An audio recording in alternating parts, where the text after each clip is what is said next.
All right, Kiss Army, welcome to the KissFAQ podcast. Thank you for letting us into your head. I hope we don't do any damage. This is a Kiss-related podcast by the board, for the board. We hope you enjoy.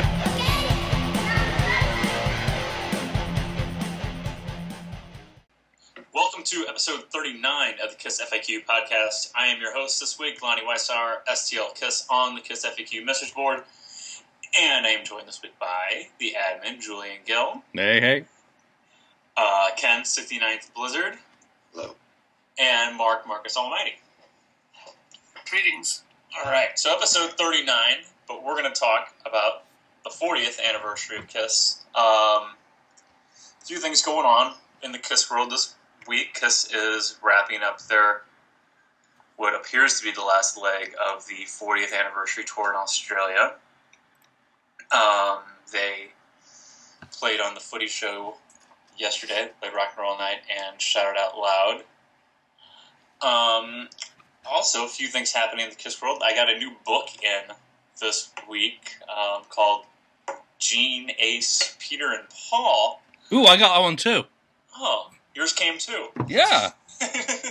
The new unofficial and unsanctioned Kiss book, Gene, Ace, Peter, and Paul, celebrates the legendary 1978 Kiss solo albums. Released simultaneously, Kiss became the first major rock band to attempt such a major endeavor. The book features interviews with more than 30 musicians, engineers, producers, arrangers, those most intimately involved in the creation of the solo albums. The book is available in paperback and Kindle formats at Amazon.com and in iBook format at iTunes. Please visit Kiss78soloalbums.com for further information.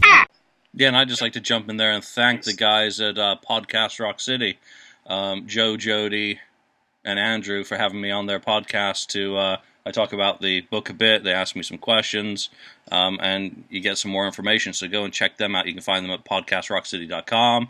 I think they're on Podomatic, Podcast Rock City at Podomatic.com, and on Facebook. So you can go listen to that, and you can hear me monologue a bit about the book. I'd like to thank everyone as well for their support on the project. Obviously, we're out. This is 2 weeks now since the book was published, and it's been a really cool response. Looking forward to reviews and whatnot about it, and hoping to get on some radio and some other places to promote the book, because I'm really proud of it and the work that Tim McFate put into the interviews that that really comprise the majority of this book. So, hope everyone's enjoying it. And I'm going to pimp another book if I can, Lonnie. Because Absolutely. This week, Van Halen Rising is shipping. And of course, the author of that, Greg Renoff, was on Podkiss, I believe, so go and check him out. But there's a lot of Kiss-related stories in that book, and obviously Van Halen, we're talking about 1978 for my book. Van Halen were the new boys on the block that year with their debut album, so that gives you, I've only started reading it, but the amount of detail that goes into that is just, it's fabulous. The reviews are fantastic, so you want to know more about Van Halen and Kiss, check that one out. Yeah, those guys at Podcast Rock City and podcasts are really good guys. So if you guys haven't checked out those episodes, make sure you guys go do that. Van Halen book's really interesting. I'm sure you guys have seen that, or heard that audio of Van Halen doing All the Way that was up a week or so ago. That was really cool. So they actually play a few more songs, bootlegs of Van Halen doing some other Kiss songs on that podcast. Actually, it was really good. Yeah, they did Firehouse and Rock and Roll All Night, I believe. Yeah. So obviously a lot of Kiss times with Van Halen, so that book should be also a very interesting read. But make sure you read Gene, Ace, Peter, and Paul first. Thanks, Lonnie. The check's in the post. Hey,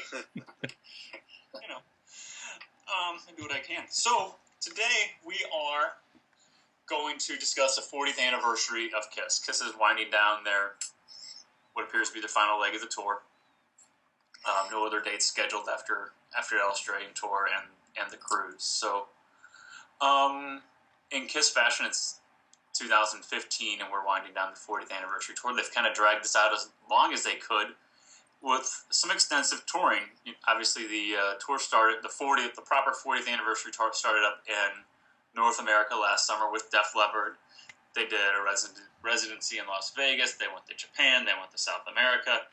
they did Europe, and now they're hitting Australia. So they've really hit all the major points of touring that Kiss has done over their years. And they did, not only did they do the touring, but they did some commemorative releases to go along to celebrate the anniversary. Early last year, they had the vinyl records reprinted and re-released, and the Kissteria box set to go along with that. And Julian taught us how to make our own Kissteria box set, which was very cool. Yeah, I need to film another episode of that. Actually, I've been so busy with this book that I haven't gotten the video camera out to go back into my unofficial Kissteria box. But I will. Thank you for reminding me. There you go. I couldn't wait for it. I couldn't wait for you to finish it, so I went and bought it. You did? So you bought the Kissteria box set? Yeah, I did. Yeah. Oh, let's look at you. So let's jump to Ken then right away. Ken, with the Kissteria box set, what are your thoughts on that? What my thoughts are? I mean, it's cool. I'm sorry that it's missing, for instance, Sonic Boom. It would have been nice if they could have somehow gotten that in there. So otherwise, the bonus releases, that's cool. I haven't opened them all yet. I don't know why they put the Dominoes Kiss Dominoes in there. I just kind of that's a head scratcher for me. But the reprints of some of the posters and things, that's very neat. I like the case. It's of course it's an nice anvil made case, and I just felt I should give myself a gift. Why not? I think you deserve it. Yeah, I mean, hey, I supported this band a long time, and there's things I passed up in the past that I said, well, I wish I would have bought something, and I kind of justify things like that. It's like, well, I didn't spend money on this other Kiss things. Like the Monster book. I could, well, if I buy this, okay, it's it's a kind of a wash in my mind, but you did open it. But you did open it. Yeah, I opened it. I think I opened only one record so far. I opened the first record. I put everything in sleeves already, protective sleeves, but it's well made. It's cool. I guess we'll talk about the actual quality or what they did the albums and what they did inside. I mean, I think it's a good deal that they did reproduce all the the inserts and like the Love Gun insert, all those kinds of things, the posters and so inside the albums even. Which was very good too, but yeah, I think to me it's an expensive purchase, obviously very expensive, but it was worth it. I just get some enjoyment out of it, Yeah, and that's what counts. I mean, as long as you like it, that's to hell with everyone else. I wasn't a big fan of it, and I just could not get myself to pull the trigger on that sort of expenditure when I love the original vinyl so much, and the challenge of finding really good quality original vinyl to me is more appealing. I don't have space for that anyway. Especially since I decided to make my own right at the same time that before theirs even shipped. I was like, well, I don't want theirs. I'm going to make my own. It's like AC/DC put out one that had an amp. The Marshall amp. The Marshall amp one, and I just I couldn't find anywhere to put it. So I sold it on eBay. It was like, I loved it. I liked something that big, but had nowhere to put it and no real use for it. So at least with doing my custom one, I get to keep searching for the perfect example of each one of the albums from whatever country. But, I think they put together a pretty nice package there. And I did, of course, I'm one of the idiots who bought Greatest Kiss on the LP on eBay. Though mine does not have the freaking insert. Damn it. $500 and it didn't have the insert. So what's the insert on? Oh, it's just a single sheet insert, kind of like what was it, like part of the CD packaging that just had the picture of the band from the '96 era and the track listing and all the details. So according to Tom Shannon, the expert on this, it got into some copies, didn't get into the others, which is really odd for something that only had a print run of 2,500 copies. I need to open up mine and check. Open carefully, maybe a 1-inch slit will let you just peer in there and see if it has the insert. So, I also bought Killers, just because it had the unique track listing on that. I mean, they combined the Australian and the Japanese with the European version. So, I mean, that's not one I would ever play because it's got so many tracks crammed onto that vinyl. It's probably got zero audio fidelity. They did that for Greatest Kiss too, didn't they? They put all the tracks that were on there. Yeah, they put all of it. But let's get back on topic, because I'm sure we're going to talk about some of the other releases that kind of fall part of this. That's all right. So Ken, you're a lone purchaser of the Kissteria box set, I guess. Yeah. So you're the sucker this week, not me. I'm the sucker. I'm the sucker this time. All the things that you bought, I didn't buy, but they add up to what I bought, right? You're able to justify it. So. Exactly. So, Mark, what are your thoughts on that Kissteria? Just while we're on the topic of the box set itself, let's just kind of talk about that first. What were your thoughts on that? With the different inserts included, you didn't get it, but you're impressed by it. What were your thoughts on that? Well, I mean, I'll be honest. I mean, obviously, when it was announced and I saw the little YouTube clips promoting it, I was definitely I had my credit card in one hand, my phone in the other, and I was like, should I do it? Should I do it? And I ended up not doing it. And on one hand, there's a part of me that kind of regrets not doing it.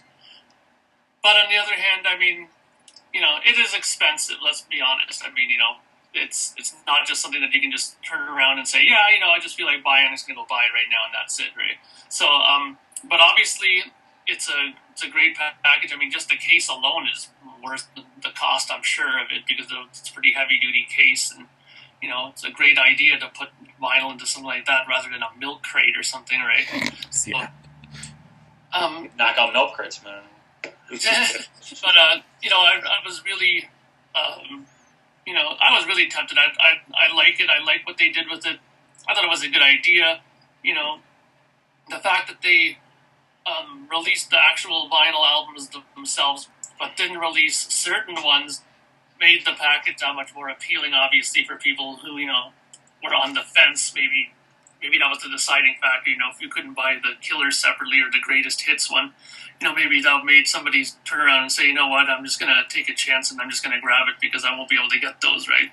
But obviously, as Julian has told us, that if you look hard enough, you could probably find those individual records somewhere online, right? So, but yeah, I like it. I mean, I would have, in retrospect, liked to probably have gotten it, but it's a pricey thing. I mean, just recently, Queen did a vinyl one now, where they re-released all of them on color vinyl, their whole catalog, and that's running about over $500 on Amazon here in Canada for that, and that's a pretty hefty price too for just and that's now nowhere near as elaborately done as the Kiss one. The Queen one just has like a pretty big hardcover book and just the albums on colored vinyl. They don't have any extra posters and all the extra knickknacks that Kiss are known for. So even still, I mean, these are pricey things, and I mean, I'm guessing if you're a really, really hardcore fan, and and if somebody like Ken who maybe hasn't bought as much collectible stuff,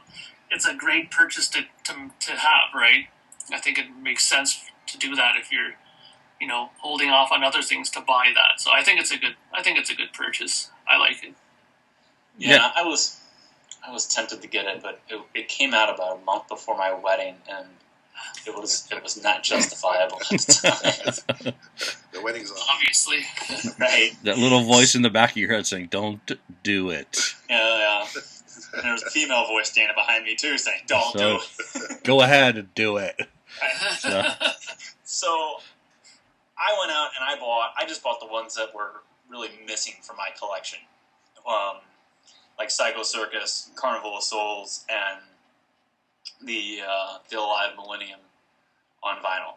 Those are the ones that were missing from my vinyl collection that I thought would be, cool additions to fit in and make my set more complete. So those are the only ones that I bought. And when I got the Psycho Circus one, and I was very pleased with that. How it had the proper cover, just like the CD did. And then the other two, the Carnival of Souls and the Alive Millennium, I was really kind of let down with how those were packaged. That I thought they could have done a much better job at releasing those to make them more appealing to the fans. Make Carnival of Souls more appealing to the Come fans. on! But, I think Carnival of Souls, obviously the cover of it is kind of blurry. It's not a crisp shot of the band. And I thought for Carnival of Souls, maybe they could have done something a little different. Maybe give it a proper release that it never got. Maybe give it like that original artwork that we were teased with back in around the time that Kiss My Ass came out, when Gene showed this is what the cover is going to look like of the new album with the flaming head and things like that.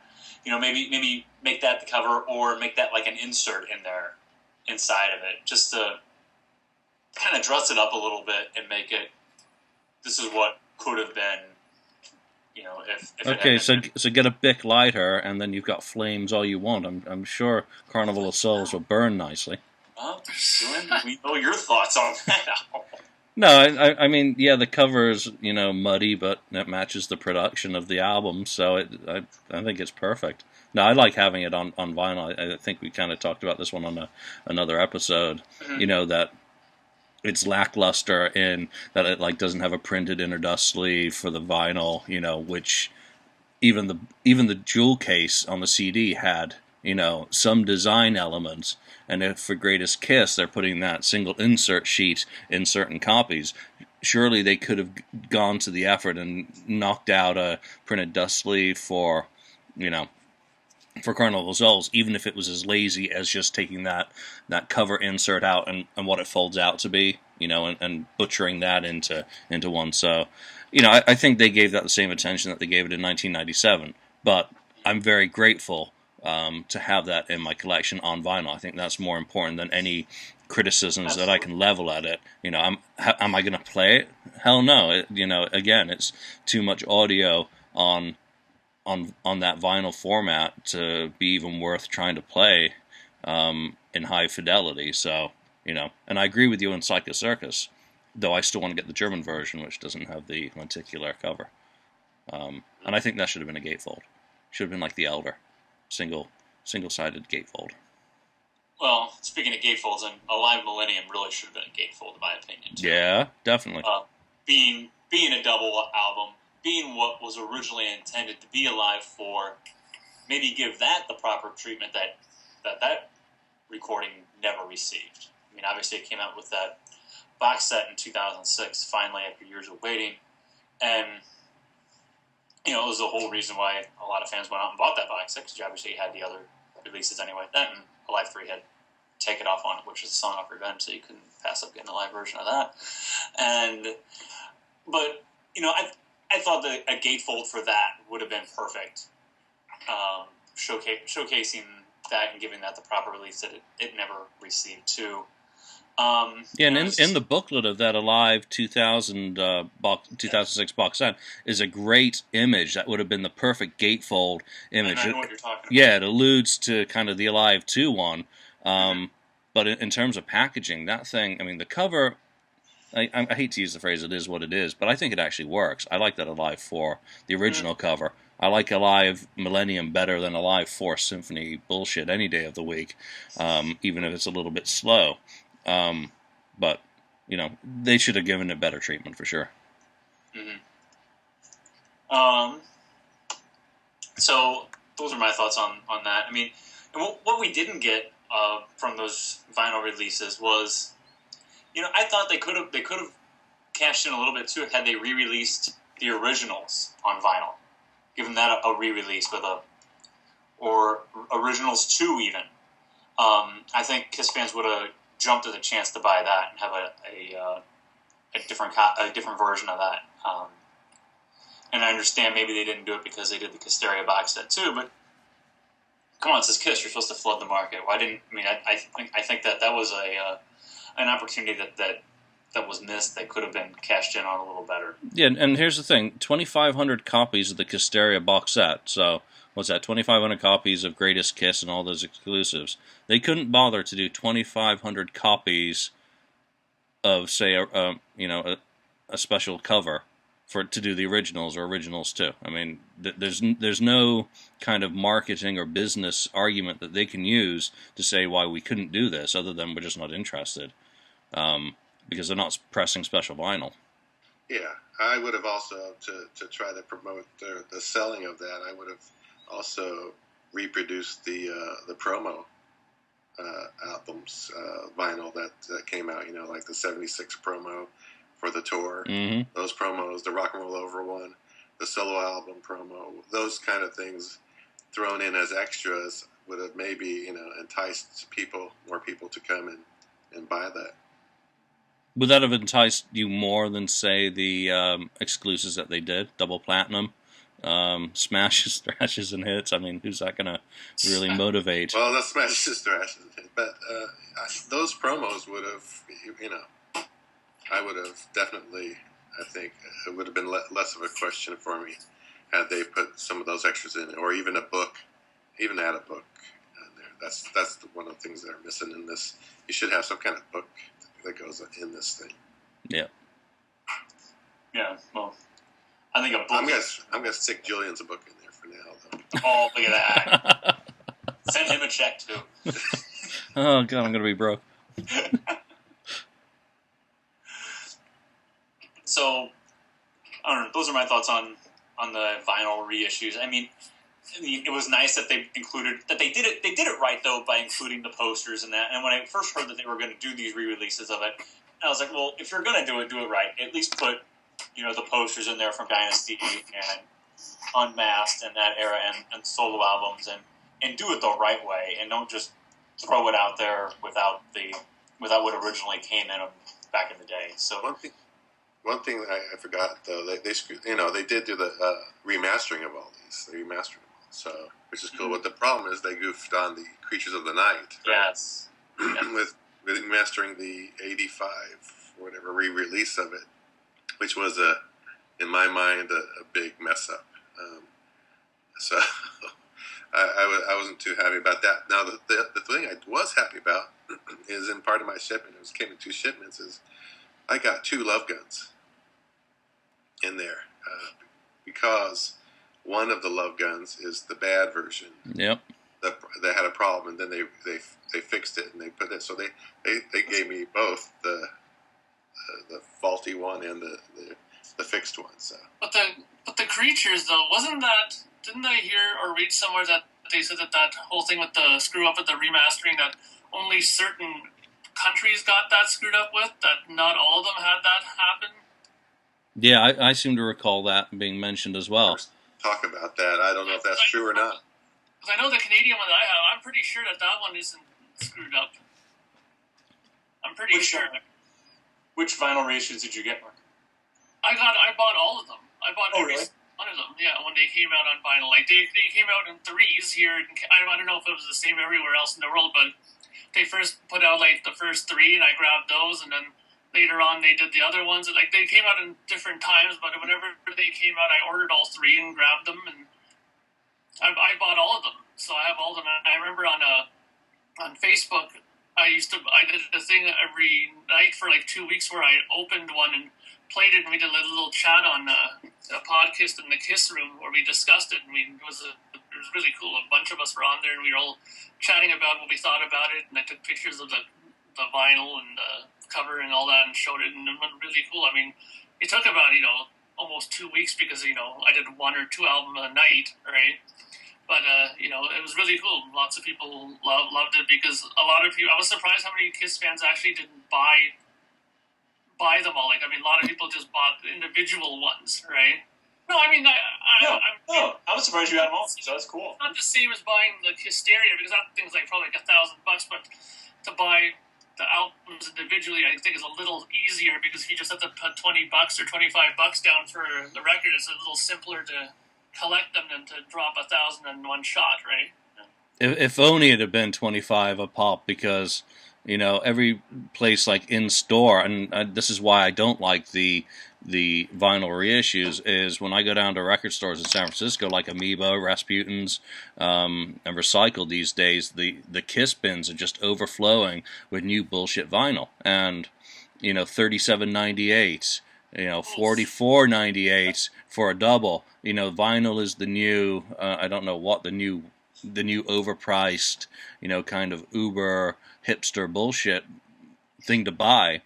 I'm not paying that for a vinyl when I can go out and spend $25 and get a pristine copy of the original Destroyer with the original mastering, with the original this, the original that, all the inserts, and play that to my heart's content. And is what my collection basically is. But basically that's the thing, though. I mean, I agree with you. I wouldn't pay that much, and I never paid that much at the record stores here. Number one, I knew a guy who was kind of worked at the HMV here in where I live for years now, and he kind of helped get me them a little bit cheaper than they were normally, right? And but what you were talking about, the vinyl being the new kind of hipster thing, I was just reading an article just the other day about how they're saying that in the music, in the whole music world here now, vinyl is the only thing that seems to be showing an upshoot in sales right now. So of course they're going to be capitalizing on this now. Of course, when they smell money, they're going to start trying to up the price a bit if they know that people are going to actually.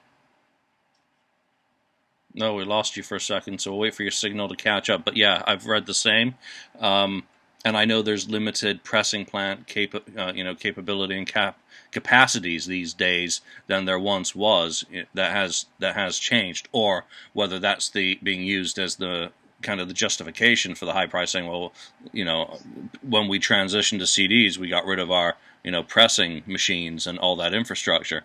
But yet, there are the specialty pressing plants are managing to locate a lot of these old machines and get them reworked and find some of the professional, mechanics who used to keep those babies running. I mean, a lot of moving parts. So, yeah, I understand where that comes in. Let me tell you the thing that really bothers me with these reissues, and that's the logos.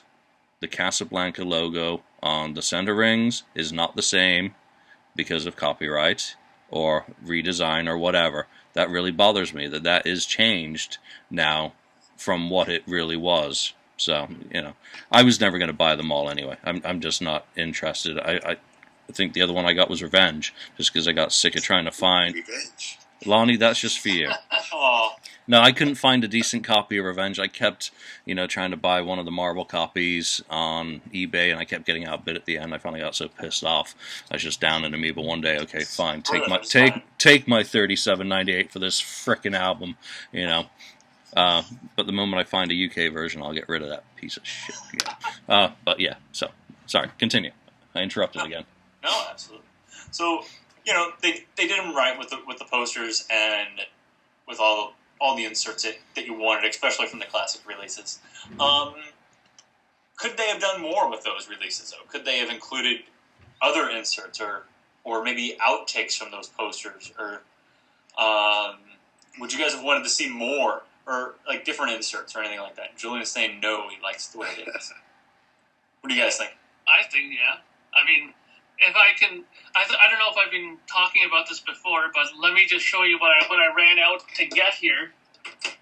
This here is the King Crimson box for the album Starless in Bible Black. Now, I don't know if you'll be able to see that, but holy that's shit.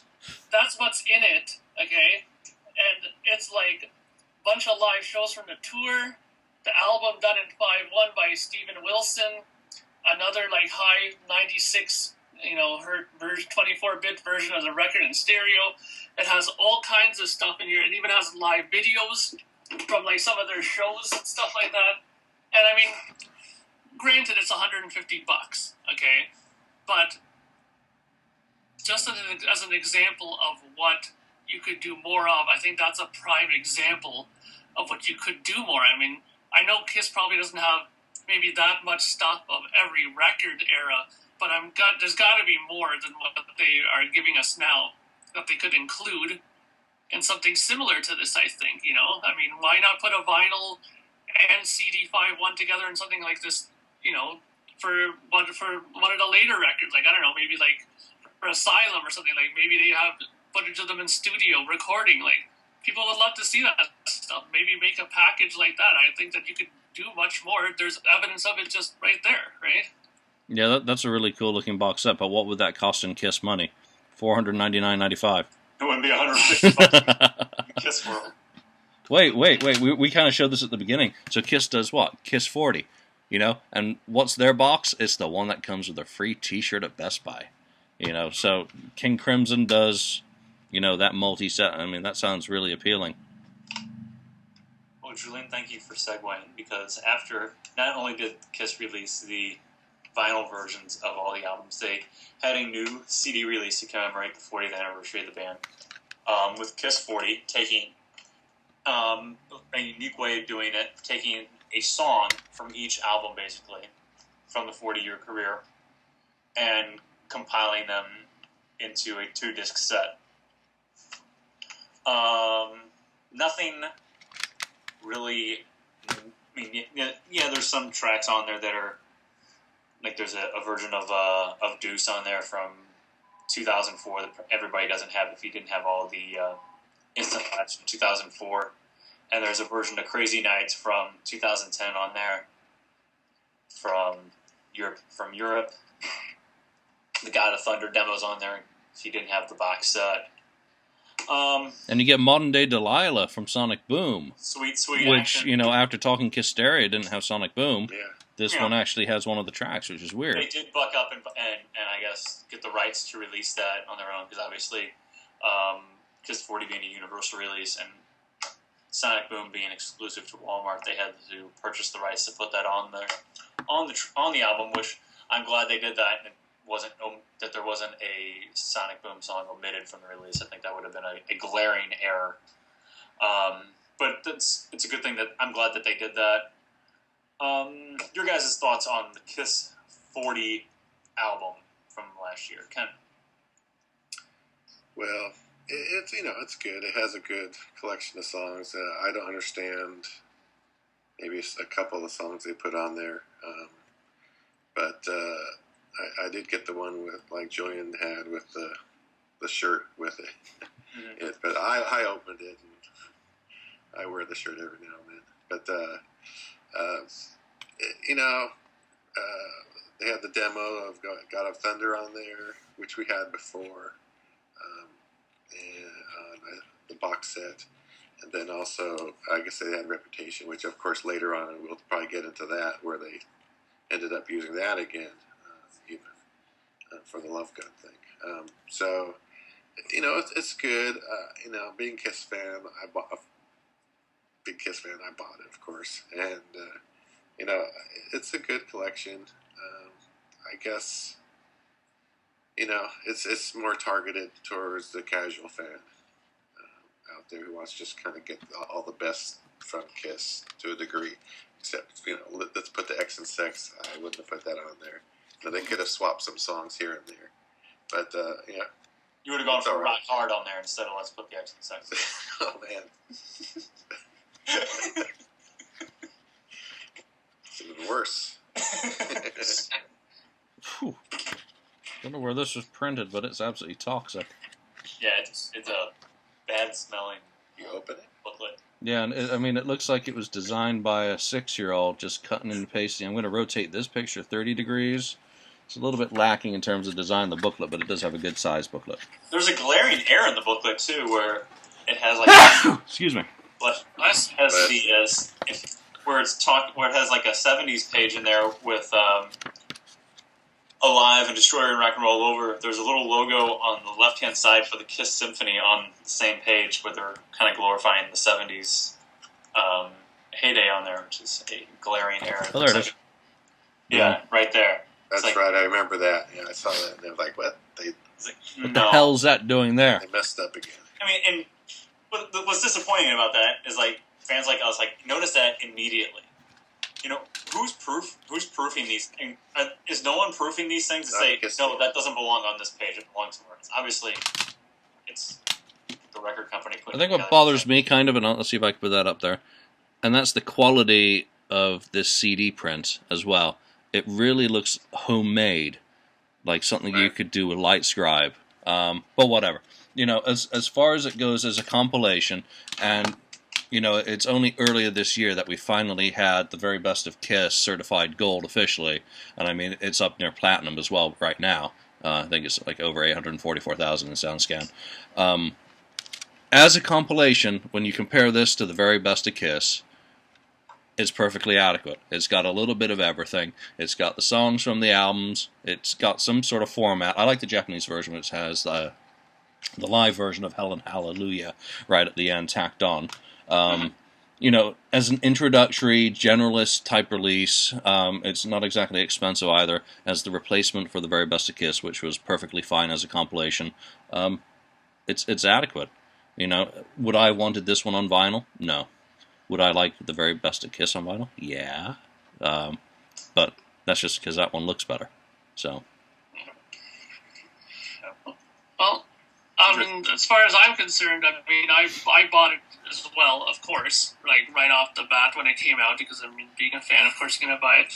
But I mean, it bothers me in one way that such a monumental thing, like 40 years as a band out, that's all that we really got, really, like in terms of the celebration of it. So again, I refer back to this, which was Rush's R40 release. Now, the thing that most of it is just like pictures of like the tour, like the live shows and stuff like that. But in here, it also has Blu-rays of the shows, like the R30 show they have here on Blu-ray. They have the Snakes and Arrows Blu-ray. And the thing that I really was surprised about is at the end here, when you look here, they have the last tour that they did on DVD, which is the Cleveland one, the Time Machine, isn't it? Yeah. And this at the bottom here, there's a Blu-ray with a little dog here in the bottom, and it has all kinds of rare stuff. Like it had a full, well, not a full, but like almost like more than half of a concert from Toronto from the Test for Echo tour that never got released, and it's on there. And it has like a performance of them at a high school when they had John Rutsey still drumming in there, like a cable television thing from Hamilton, like it's a little town outside of Toronto, and stuff like that. Like, I mean, that to me is what an R40, like a 40th anniversary thing should have. I mean, it should have these old things that people are, wanting to see. Like, I'm sure Kiss must have like old stuff of them, maybe back in the loft rehearsing or something. They have to, because they had the camera back then. Even if it's a crappy single little camera thing, I mean, people would love to see stuff like that, or even like an early television performance somewhere. That's the only thing that just bothered me about the Kiss 40 thing, is that, when it's such a big moment like that, wouldn't you want to pull out a bit more of the big guns for those kind of releases? I mean, is it just me, or... Yeah, that Rush set's a great example. However, I didn't buy it because I just bought those DVDs of those 3 shows. And I'm like, why do I want to rebuy these on Blu-ray just for that one extra, DVD with Rootsy on that one clip? Really is all I would have been interested in. Test for Echo, yeah, that'd be cool.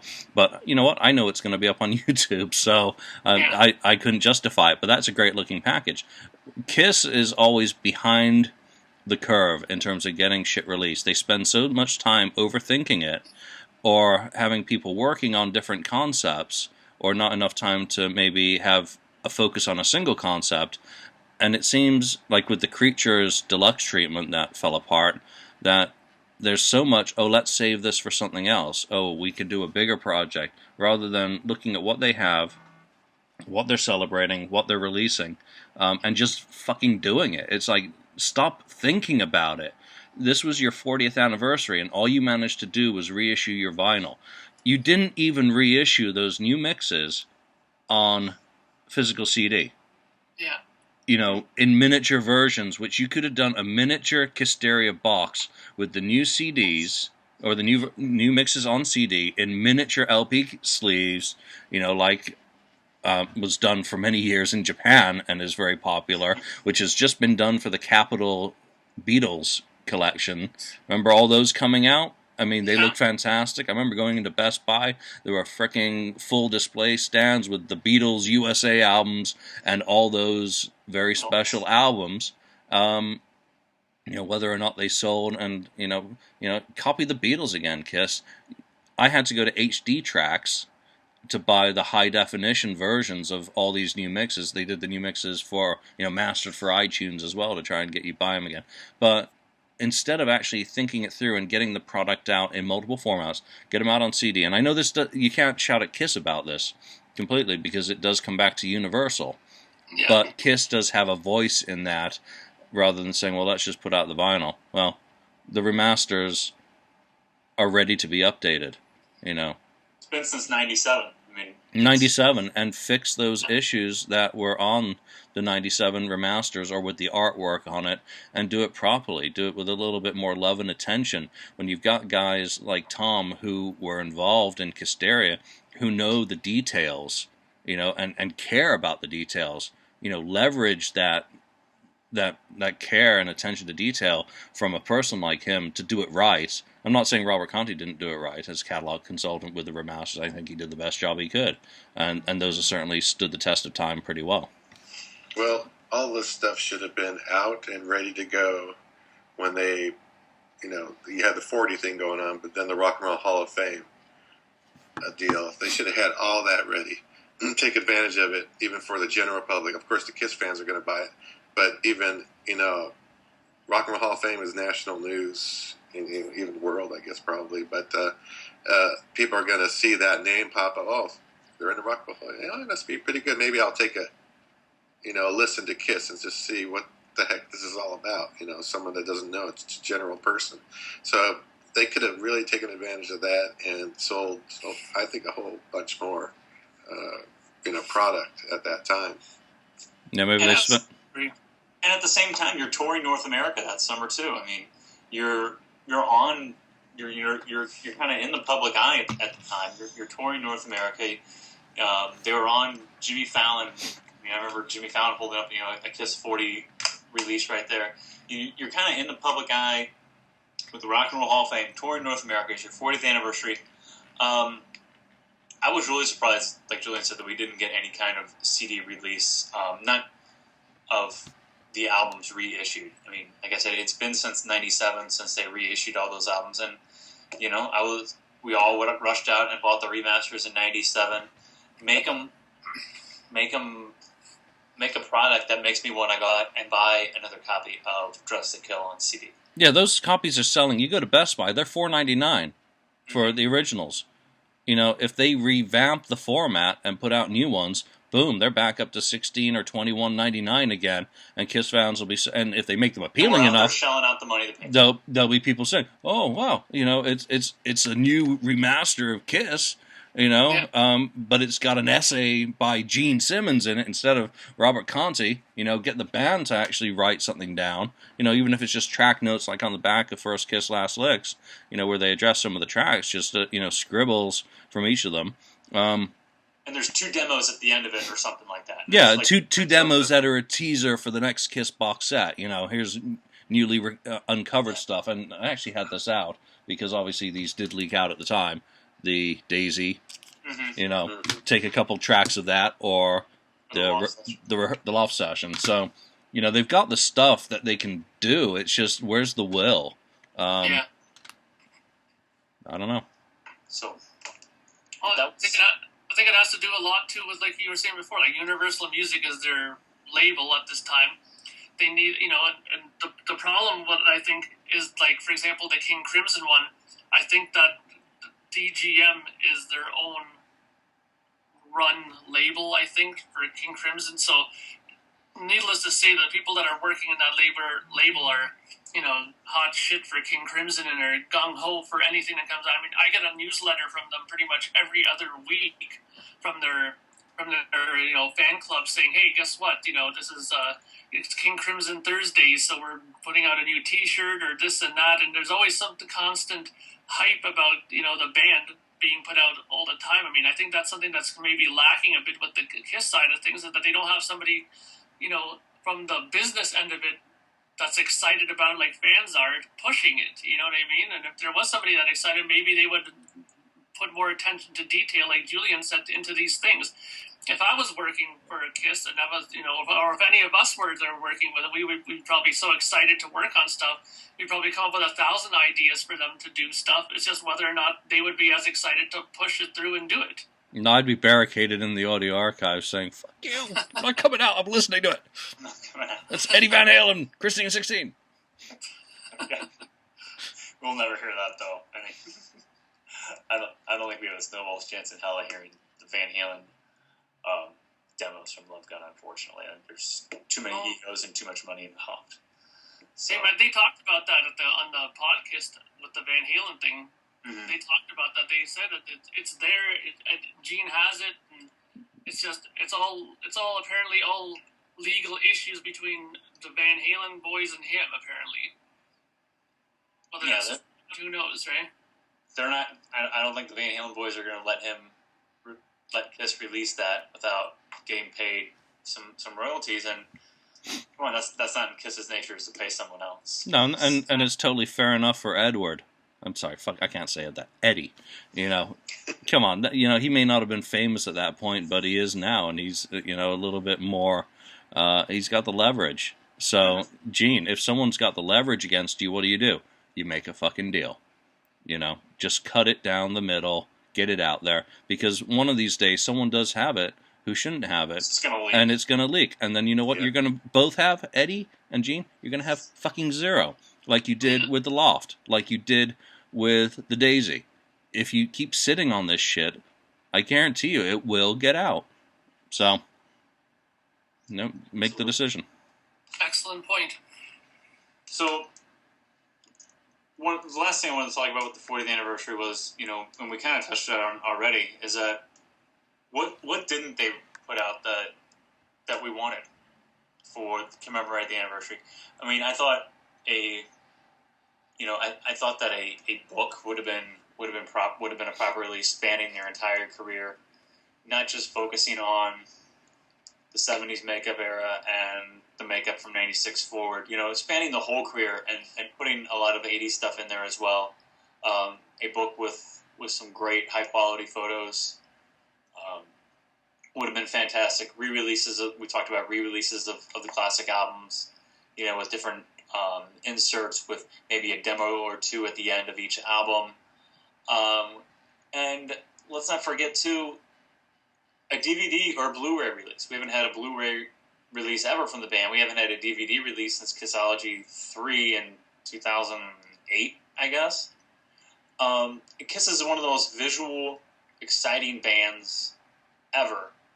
And it's been since 2008 since we've had a proper DVD release from them, which is ridiculous in my opinion. It's a travesty. I mean, if you don't own the rights to release something and call it Kissology 4, fine. Well, release it and call it Kiss something else. Call it Kiss 40 on DVD and release a retrospective DVD or Blu-ray from your entire career and make it 5 discs, whatever you have to do. I mean, I think, being what they are, being the live show what they are, and not capitalizing on that. And maybe it goes back to Universal. Maybe they got some kind of deal with Universal. They can't put all the stuff that we're talking about out. I really don't know. I don't know the terms of the agreement or what kind of, what the standards are in the agreement, what they can and what they can't put out, how many releases are expected on the contract. But, what about you guys? Anything else from the 40th anniversary that you wanted that you didn't get? Yeah. I mean, go ahead, Ken. Well, I mean, like you said, Lonnie, they should have remastered everything, I think, another time and added some goodies to that, whether it be a couple demos jacked on the end or a second disc that is maybe live of that Eras tour, a live show. There's a ton of them out there, so they could have done that. As for the videos, yeah, they should have put something, either the box set compiling all Kissology 1, 2, and 3, plus additional that would have been maybe 4 as one huge set. On Blu-ray. Yeah, and maybe some of those shows that were trimmed from the first Kissology series, have them untrimmed and have the full shows in there, the real complete shows. So yeah, they could have done that, and plus the I think even downloads from their site, downloads of live shows. Metallica does a lot of that.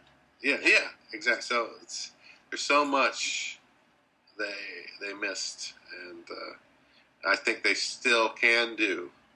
And I'm hoping 2016 is a better year for KISS product. I hope we get some cool things. I hope we get, Kissology 4 or whatever. So we'll just have to wait and see, I guess. Yeah, 2016 is the 40th anniversary of Destroyer. Maybe we'll get Destroyer Resurrected or something really cool. Oh, wait. But right now, when we're talking about the 40th anniversary of KISS, right now is the 40th anniversary of Cadillac and Alive coming up. And what have they done to celebrate? Their seminal album is Alive. It's the one. They've done fuck all to celebrate it. They could have even, while we're waiting for Kissology 4, or like Ken said, whatever it's called, get that Kobo video out from 2009. They filmed it. Yes. Surely that's a throwaway at this point, if they've got nothing else. They could have put that as part of the celebration of, Alive in, Alive 75. Get the Kobo show out. It's something. It's at least Michigan. It's related to Cadillac. To me, it works logically, or maybe I'm that desperate. So they're missing the boat repeatedly on these so-called anniversaries, which just bespeaks how little it means to them. Because if they did actually give a shit, then you could be sure they'd be pimping something, that we'd be getting the emails from KISS Online that had more than, here's a new magnet. Yeah, exactly. I mean, that's the thing that I have to agree with you guys, is that just the amount of ideas between us four is being like 10 times the amount of stuff that they've done, And I mean, everybody here has brought up a couple of really great ideas, like the books, for example. I mean, I'm a big book guy with this stuff, and I mean, I have a Beatles book where they have the whole collection of notes of their recording sessions from beginning to end, like song by song, what they did, what did they record. They have pictures of track sheets and stuff like that. Like, I'm a sucker for that. I bought that book, like, the second it was on the shelf, it was gone. Boom. Right? And then Rolling Stones put out a book. The gear of Rolling Stones, where it has all the different equipment they use for recording or for live, or different guitars they use, different drum sets. I mean, come on, man. KISS has so much gear through the years. They could do a book like that easy, no problem. And then Ken brought up the thing about, downloading stuff from their website. I mean, King Crimson, for example, has a site on their website where you go on there and they have as like bootlegs, or even they have multi-track or even soundboard recordings from every single tour they've done, that you can just go on there, download them, and they have a little thing there where you just pay for it. You can buy individual songs, or you can buy all of them from the tour in a little set on FLAC or whatever you want, what kind of method you want. And you download it, and they have it available for people that are in their thing, and you don't have to even pay to be on their club to do that. You just go on there, sign up, get your email. Sorry? You'd have to pay. Yeah, but I'm just saying that's an idea. You know what I mean? Like, you can go on there and you can download stuff, and they have so many shows on there. They even had a King Crimson Collectors Club for that, where you can get different shows sent to you on CD, and and don't even get me started about the Blu-rays. We just brought that up now about how many things they could do with that. I mean, I don't know if these guys are just that old saying where you're fat and rich thing, where you have so much money that after a while you just don't even care anymore. You just become lethargic and just, don't even care anymore because you're so full of cash now. Maybe they forgot what it was like, to maybe not be as successful as they are now, and try to think about it from the fans' perspective. I mean, we some of us here are just dying for stuff. I mean, Julian brought up the fact about the Alive now being the anniversary coming up. I mean, come on, man, that's the record that broke you. Why can't you do something to celebrate that, right? Yeah, didn't we say it last week? Where the fuck's that Alive box set that has all those shows recorded, and here's the new HD remaster. Where is that? Where's a book that just compiles all of the tour books from their history up to this point into... Sorry, Lonnie, I took it again, right? Without it being a $4,000 book. It's just, here is a book that is a reprint of all of our tour books. Where is the Paul Stanley book, the Gene Simmons book, the Ace Frehley book, the Peter Criss book of their instruments throughout the... They could do 4 simultaneous books on the instruments of KISS, Yeah. Or I'd rather one, have that book than that big book that they did. That huge book. Monster I book? mean, instead of doing that, doing some smaller books that sold are 120 interesting. copies of Monster. you know what? And I think one thing that they're really missing the boat on is why not do a 5-1 surround of Alive? That would be awesome. I'd buy that in a minute, man. Why not? Get it remixed, do it in surround. People are doing that with live records all the time, man. People would eat that up as the 40th anniversary thing, you know? Yeah. It's frustrating at times that we don't get what we want, and maybe I don't know. I'm throwing it out there. Maybe the reason why we don't do some of this stuff is, do we not want to pay Ace and Peter any kind of money to re-release any of this stuff? Are we that bitter at Ace and Peter? No, they just want to open up another burger barn. Fucking Bruce. Too busy opening up restaurants. But I don't know. Well, I like that idea. I guess it was Julian, but Lonnie had the same idea, I guess, about the tour books. About the tour books in one book. I mean, that'd be, I'd buy that in 1 minute.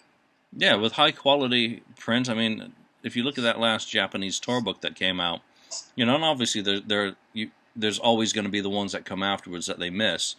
They could do one by decades, maybe. I don't know. Maybe, the first 25, or call it the Kiss 40 Alive tour book. Here is all the high quality reproductions. I would just love it.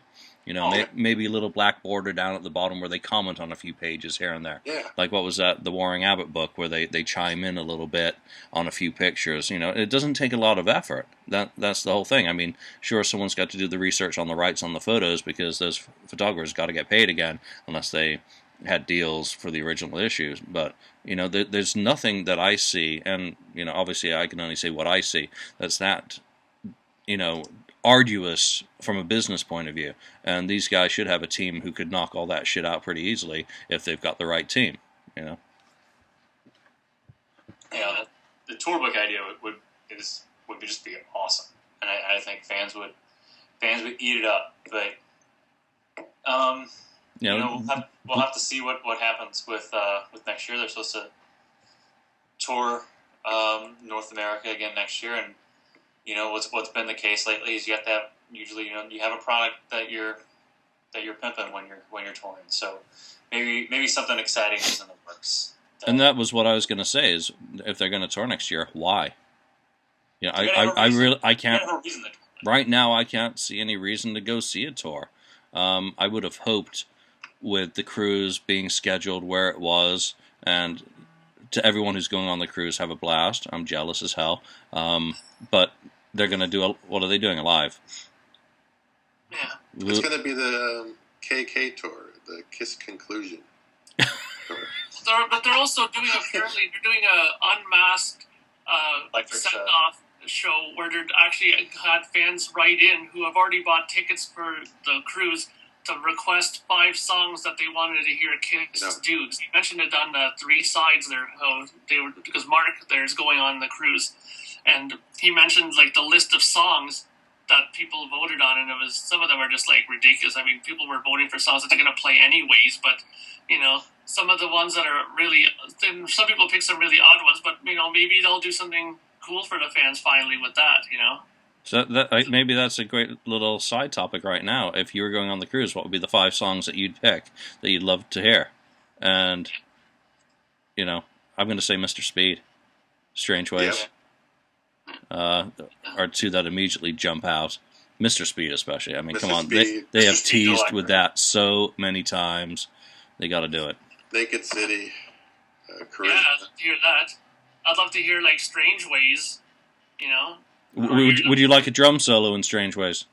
And Eric Singer comes in. Yeah. Well, thinking about it, I'd like to hear Heart of Chrome, Thou Shalt Not. Revenge. You want to hear Revenge play live? Actually, you know what? I've said it before, Lonnie. I agree with you on Heart of Chrome. I would actually like to hear that. I would like to see Tommy try and play that.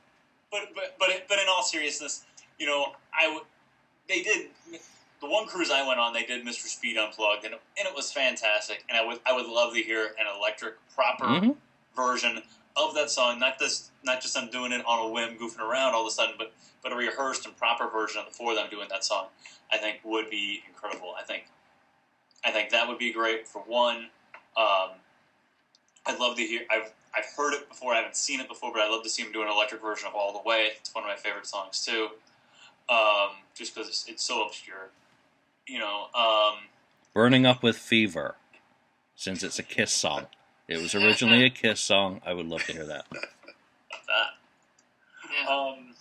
But if I was going on the cruise, I think I'd be more excited about that than anything else. Yeah. Because I've heard Alive. I saw the Alive 35 tour in 2009. I've seen this version of the band even do Alive. Yeah, they're going to wear the Alive costumes, which I guess are essentially really going to be the Rock the Nation costumes, I think, at the end of the day. And they're going to play. Paul's going to play a Flying V, and Gene's going to play, a replica bass from Alive, and yeah, I think they're going to try to replicate it as best they can, and it's going to be in that small theater that they play those shows in on the cruise, which will kind of be a cool setting. Also, that it's going to be a smaller venue. They're playing Alive. They're trying to look the part of Alive, but I don't want to, And I said this after the cruise. I went on Kiss Cruise 2, and they did, like 5 Monster songs during that electric set. And to be perfectly honest with you guys, I walked away disappointed. That's not why I went on the cruise, was to hear songs off the new album. Some guys thought, oh, it's great. It's like they're a new band and they're playing 5 new songs. But I went on that cruise knowing what they played on the first cruise. Playing almost basically every song off of Dress to Kill. And I'm like, yeah, that's what I want. I will pay to hear that kind of set list. And I was disappointed. And I was toying with the idea of going this year. When I heard they were going to do Alive, I was like, no, I'm not going to go. I'd be disappointed again. You're playing to your biggest fans in the world that are planning their vacation around a Kiss cruise. And for once a year, you have to cater to your biggest fans and not play Deuce and Strutter. And much as I love Black Diamond. That's not why they're there. I'm sorry. And exactly. And they don't get it. And don't get me wrong, I don't want to sit here and badmouth the band, but they don't get that. And when I heard that they were doing that, I opted out. And Nigel, he's been on the show too, and he said he opted out. He's been on all 4 of them, he said, and he opted out this year too. So yeah, I'm interested to see what they do for the Electric Unmasked show, and I hope it's just not, they don't play like, oh, we're going to do Crazy Nights. Well, and we're going to do Heaven's on Fire. No. We're going to do Tears Are Falling. Well, I heard you do Tears Are Falling in Vegas last year, and if you didn't go to Vegas, you saw the YouTube clips of them playing Tears Are Falling. Let's open it up a little bit more. Yeah, kind of make it a bit more obscure, like you said, like Naked City, or Is That You, or something, like something that they haven't really done too much, I think Is That You was only ever played on that Unmasked tour in Australia. Why not pull out something odd like that? It's not a hard song to learn, to do, There's got to be a lot of songs that they've not touched, over the years, and do it now. Now's your chance. It's electric, it's unmasked, you don't have to worry about costumes hindering you or whatever when you're doing it, and just get out there and play what people want. You're even asking them what they want. How much more clear can it be to you, But they've done that before. They've asked people what they want and haven't done it. So they remind me of a quarterback who's afraid to throw the ball downfield. Tim Tebow. And they remind me of a quarterback who well, I'm just going to go underneath and throw it to the running back 5 yards. They remind me of a quarterback that's afraid to throw the ball downfield and take a chance. Oh wait, that'd be Colin Kaepernick. Sorry. Yeah, Kaepernick. Yes, I can't say anything. My team's moving to LA. You know what? That on that show you're talking about, yeah, they had the list of that list is out of all the songs that people requested. Of course, some are like, "Why did you request I Was Waiting for Loving You?" But the other songs that are rare, there's a lot of them there. But they said, Kiss says, or the cruise people staff said, "Look, you're going to play a handful of these requested songs. And yeah, it's like 3. Right. Yeah, I was like, oh no, they're not gonna, So they're gonna look at the voting, and since Rock and Roll All Night had the most votes, well, we played the most. I say this, that the band says that they have to play these classics because that's what the audience expects, whether it's for the shows that's going to happen tonight in Australia, or whether it's on the cruise. They have a ball and chain, but they have imposed that ball and chain on themselves. They have not ever really tried, and they tried it at the Vegas shows last year, and the shows that they did in preparation for that. When they came out with Creatures of the Night, Plaster Caster, and in 04 they did it. They really broke those chains themselves, and sometimes it worked and sometimes it didn't. It's like, go out there, but stick with it. If you don't get a response one night to Mr. Speed, don't think it's got to come out of the set because that crowd didn't get it. If you keep going with it, and if you keep saying, this is off Rock and Roll Over, this is off Rock and Roll Over, if you keep doing it, they may just get it. They may not. But there'll be 10 guys in the audience with boners who are really happy. Hell. They finally did it. And going back to that, even last year when they toured, the first couple nights of the tour, they started off with King of the Nighttime World. And I thought, yes, I haven't heard King of the Nighttime World live since 97. It's going to be awesome. And 3 nights in, they dropped King of the Nighttime World and opened it with Psychosurgeons. And I'm like, really? Come on. I mean, they all want immediate gratification. If it doesn't go and they don't stand on their feet and standing ovation right away for it, then that's it. We're dropping it. It's like, come on. Julian made a great point. Sometimes you have to stand your ground and play it. Just because one audience or 2 audiences are a little dull on it, who's to say that somebody in Cleveland or in Detroit might not go absolutely bonkers for it? Just because you can't just base it on one crowd. That's the mistake that they seem to be making. Do you really think more people know Psycho Circus than know King of the Nighttime World? That many more people know that song? Exactly. The set's become so homogenized at this point that, I'm just looking at the last set of the last full show that they did. That's Madrid, June the 22nd. And whether we're talking about Kiss Cruise and going deep cuts and doing cool stuff, or, we haven't really, I guess we've got just a couple minutes to maybe talk about Australia and what's going to happen here. The last set that they played was Detroit Rock City Do, Psycho, Creatures, I Love It Loud, War Machine, Do You Love Me, Hell, or Hallelujah, Calling Dr. Love, Lick It Up, God of Thunder, Cold Gin, Love Gun, Black Diamond, Shout It Out Loud, I Was Made for Loving You, Rock and Roll All Night. Is that tonight's set list in Australia? Pretty close. Probably. With one song removed to play Shandy. Pretty close to what you're going to see tonight. Well, maybe, how about take one song out and play Naked City, huh? Unmasked. Absolutely freaking massive in Australia at the time. About 250,000 copies sold for that size population. And that was just in that 1 year. So... Or they could play Talk to Me and FAQ could just blow up, which would be fun. Have people's heads blow up with Tommy doing... How about Torpedo Girl then? Go... as long as it's not a Paul song, really, I guess it would make sense. Throw something, a deep cut off, Unmasked in. But I think Australia, and we'll see tomorrow when we get the set list. Did they keep Creatures in for the Aussies? Are the Aussies going to actually report any of this as well, for that matter? Because it's been very silent from a lot of the Australian groups. They're busy enjoying it while it happens, so we're kind of waiting on, with bated breath for them to share some information with us. What is KISS going to do down there for them? So. Yeah. Well, at least they did that television show, and what were your guys' opinion about that? I've heard or saw some reviews about those 2 songs they did, and you have the usual people that are saying, oh, Paul's voice didn't sound good, or Gene sounded like he had a cold when he sang Rock and Roll All Night.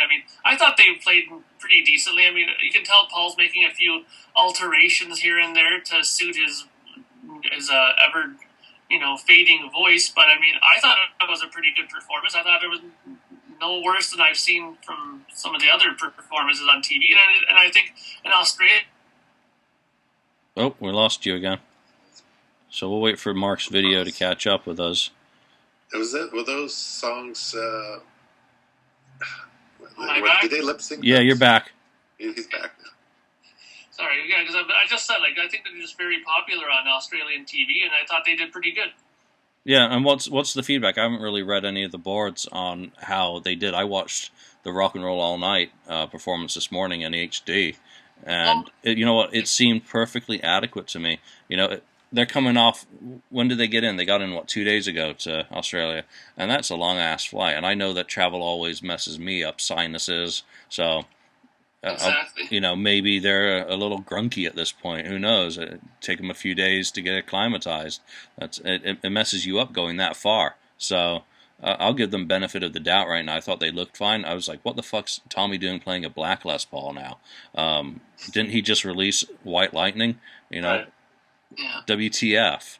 But nice to see Paul. Paul looked good. Gene sounded fine to me. You know, they're adjusting.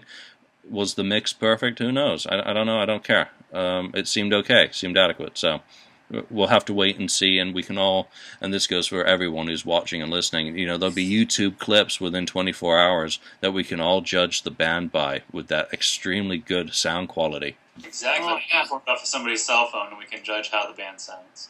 Well, Yeah. I mean, the only thing that people seem to make comments with is that they said that the television crowd was sort of, like, lackluster. But then, you know, somebody mentioned that there's a lot of, you know, TV executives and stuff in the front row, so what do you expect? They're not going to be jumping up and down and stuff, right? So, but Yeah, I thought it went well. Look at the context of what it was. It was the AFL Footy Grand Finale. That's the end of season kind of AFL show that they do a cross-dressing review. A bunch of the players are doing skits and shit throughout it, and music is secondary. I mean, there were 2 other bands that played. So what is the audience? Is that a KISS audience? No, there was probably a little enclave of KISS Army Australia lunatics that the camera panned to, you know, maybe one time up in one corner. But who are the rest of the people at, I think it was Rod Laver Arena? You know, who are the people? So there'll be footy people who couldn't give 2 shits about KISS, who are just there for the show. So take the context of what it was as well. You know, it's just another corporate event and a bit of promo for the band. It's not, you know, it's nothing spectacular. It's nothing special. It's not the same crowd they're going to be playing. And it certainly felt better than, say, Jimmy Fallon or David Letterman being the 2 most recent U.S. ones. So it sounded better than that to me. Yeah, I think they sounded fine. So it'll be interesting to see what they play tonight to wrap up the 40th anniversary tour. And we'll see what direction the band goes next year to what they're going to celebrate and what their reasoning behind touring is going to be, because we're hearing that they are going to tour. So we'll see. We'll find out the reason why. We'll find out what product they're going to be showcasing. Hopefully it's a little more than some vinyl reissues and a greatest hits CD. So that is our KISS 40 perspective. Thank everyone for listening and for watching and for commenting on the FAQ and for commenting on YouTube. Please continue to do that. We all love reading your comments and getting some feedback on the show. We're all trying to improve the show, make it better, so your feedback is very important to all of us. So, and go out and buy Gene, Ace, Peter, and Paul. Yes. 2 mentions. Thank you, Lonnie. And here's to looking forward to the 50th anniversary. Maybe they'll get their ducks in a row for that. I got 10 years to plan for it, so hopefully... Well, KISS counting, it could be between 8 and 16 years of waiting or planning. Or that might be weather touring. Next year we will wait and see and find out. So, anyway, for Ken, for Mark, for Julian, I am Lonnie, stlkiss, on the KissFAQ message board. Thank you for listening to the KissFAQ podcast. You stay classy, Kiss Army. Thank you for spending time listening to the KissFAQ podcast today. All sales are final. There are no refunds. If you like, look us up on Facebook or come over to the KissFAQ message board and discuss the topic we broadcast today. We hope to see you again.